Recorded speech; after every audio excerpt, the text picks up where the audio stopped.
मित्रों नमस्कार। पटना बिहार से मैं विवेक रंजन सोनभद्र अपने यूट्यूब चैनल शेयर बाज़ार पर आपका स्वागत करता हूँ। मित्रों आज बात दुनिया के शेयर बाज़ार में भारत का क्या स्थान है मार्केट कैपिटलाइजेशन के हिसाब से।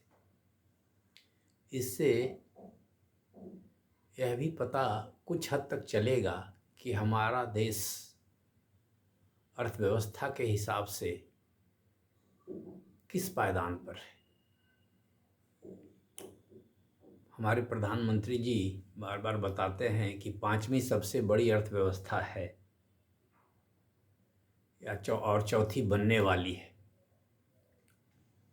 तो इससे हो सकता है आपको मैं जो फिगर दे रहा हूँ उससे कुछ अंदाज़ा आपको मिलेगा कि भारत की अर्थव्यवस्था विश्व की अर्थव्यवस्था में कहाँ पर अवस्थित है। मैं जो फिगर दे रहा हूँ अखबार की खबर है, इकोनॉमिक टाइम्स की खबर है, और उस इकोनॉमिक टाइम्स में भी ब्लूमबर्ग के आंकड़े हैं, ब्लूमबर्ग के द्वारा दिए हुए।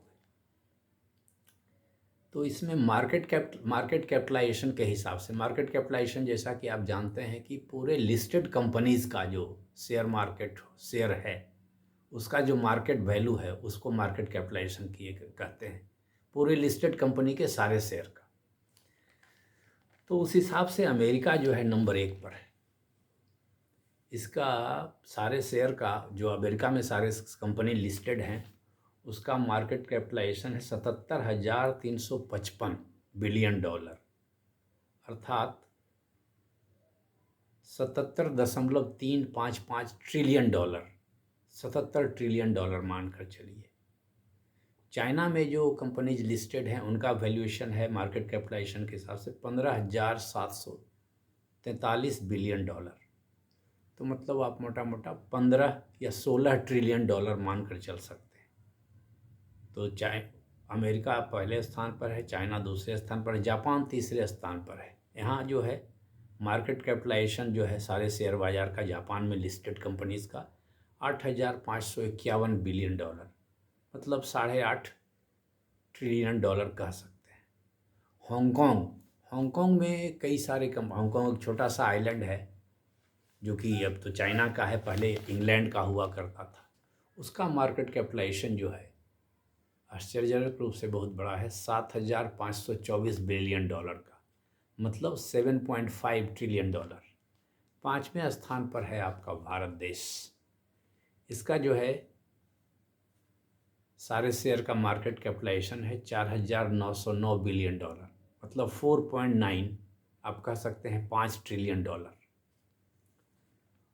तो ये 5 कंपनी का है। अब परसेंटेज टर्म्स में देखिएगा तो पूरे दुनिया के हिसाब से अगर देखिएगा तो अमेरिका का शेयर है 47.3%, चाइना का शेयर है 9.6%, जापान का शेयर है 5.2%, हांगकांग का शेयर है 4.6% और भारत का शेयर है 3.03%।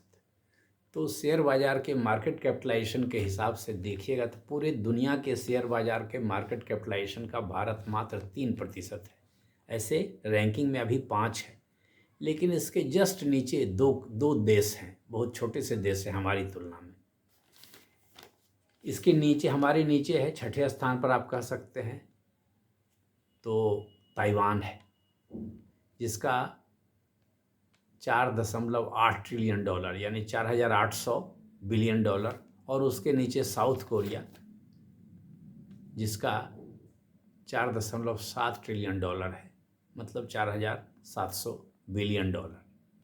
तो हो सकता है कुछ दिनों में जापान, अगर यही स्थिति रही, हमारे शेयर बाज़ार की स्थिति थोड़ी ख़राब इधर हुई है। 2024 में हमारा जो मार्केट कैपिटलाइजेशन में जो हमारा शेयर था वो 4.6% था, लेकिन लगभग सितंबर 2024 से यह गिरते ही जा रहा है, और इस साल जो है भी गिरा ही है, लगभग 7-8% गिरा है इस साल अब तक, ईयर टू डेट। तो आप कह सकते हैं कि अभी नीचे ढलान पर है।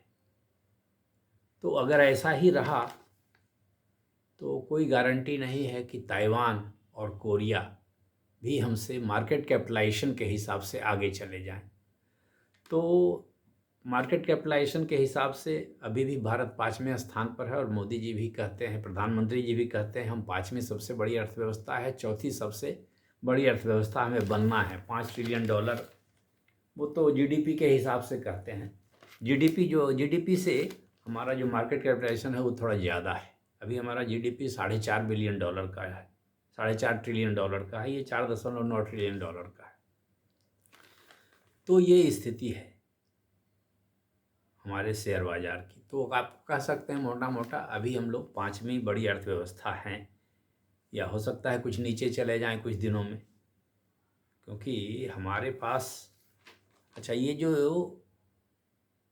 अमेरिका का जो इतना बड़ा शेयर है उसमें टेक्नोलॉजी कंपनीज़ का बहुत बड़ा योगदान है, जैसे एनवीडिया, एप्पल, अल्फ़ाबेट मतलब गूगल, अल्फ़ाबेट, अमेज़न आदि आदि। आपको जानकर यह हैरानी होगी कि अमेरिका में एक कंपनी है एनवीडिया जो सेमीकंडक्टर चिप बनाती है, एआई का चिप वगैरह जो बनाती है या परचेज करती है और उसको यूज़ करती है, उसका मार्केट कैपिटलाइजेशन हमारे पूरे देश के शेयर मार्केट के मार्केट कैपिटलाइजेशन से ज़्यादा हो गया है। एनवीडिया का $5 ट्रिलियन पहुंच गया है। हमसे मार्केट कैपिटलाइजेशन के हिसाब से अमेरिका की एकमात्र कंपनी हमसे ज़्यादा है। अच्छा, ताइवान और साउथ कोरिया का जो मार्केट कैपिटलाइजेशन इतना तेज़ी से बढ़ा है उसमें भी सेमीकंडक्टर चिप का बहुत बड़ा योगदान है। एक ताइवान की एक कंपनी है, ताइवान से सेमीकंडक्टर मैन्युफैक्चरिंग कंपनी, उसका मार्केट कैपिटलाइजेशन बहुत ज़्यादा है, अभी इधर बहुत तेज़ी से बढ़ा है। इसके चलते और कोरिया में भी, साउथ कोरिया में भी सैमसंग भी सेमीकंडक्टर चिप बनाने में बहुत आगे बढ़ी है, इसलिए उसका मार्केट कैपिटलाइजेशन ज़्यादा हो गया है। तो इन सब के चलते वो दोनों देश हमसे बहुत पीछे अब नहीं छूट रहे हैं, एकदम नज़दीक आ गए हैं और हम एआई के क्षेत्र में पिछड़ गए हैं। एआई के क्षेत्र में ऐसा पिछड़ गए हैं और एआई ने ऐसा धूम मचा दिया है कि हमारी जो सॉफ्टवेयर कंपनियां थी, TCS, Infosys, tech Mahindra, Wipro, HCL tech आदि जो है, इनका मार्केट कैपिटलाइजेशन घट रहा है, इनके शेयर का भाव बहुत घट रहा है, पिछले 3 साल के लो पर आ गया है। तो इसके कारण भी, और ये चूँकि हमारी लीडिंग कंपनीज़ हैं तो इनका मार्केट कैपिटलाइजेशन घटा है, तो हमारे पूरे देश का मार्केट कैपिटलाइजेशन घट गया है। तो एआई ने जो दुनिया में तरक्की की है, ताइवान में, साउथ कोरिया में, चाइना में और अमेरिका में एआई का जो डेवलपमेंट है, उसके चलते ये सब सारे शेयर मार्केट आगे बढ़ रहे हैं इन टोटलिटी, और हम लोग पीछे घट रहे हैं। और दूसरा ये भी कारण है कि हमारा जो टेक्नोलॉजी सेक्टर है, जो सॉफ्टवेयर एक्सपोर्ट में बहुत अच्छा जिसका पोजीशन था, वहाँ हालत ख़राब हो रही है। तो हमारे शेयर मार्केट की तरक्की नहीं करने का ये सब कारण है। और अब तो जो ईरान और अमेरिका का युद्ध हुआ, ईरान एक तरफ और अमेरिका और इजराइल एक तरफ, उसके चलते जो तेल संकट आया है, जिसके चलते प्रधानमंत्री जी ने भी कहा कि तेल की खपत कम करें, सोने की खरीदारी कम करें आदि के माहौल के चलते भी हमारे शेयर मार्केट का थोड़ा नीचे जाने की प्रक्रिया अभी चल रही है। अब कब सुधार होगा भगवान जानते हैं।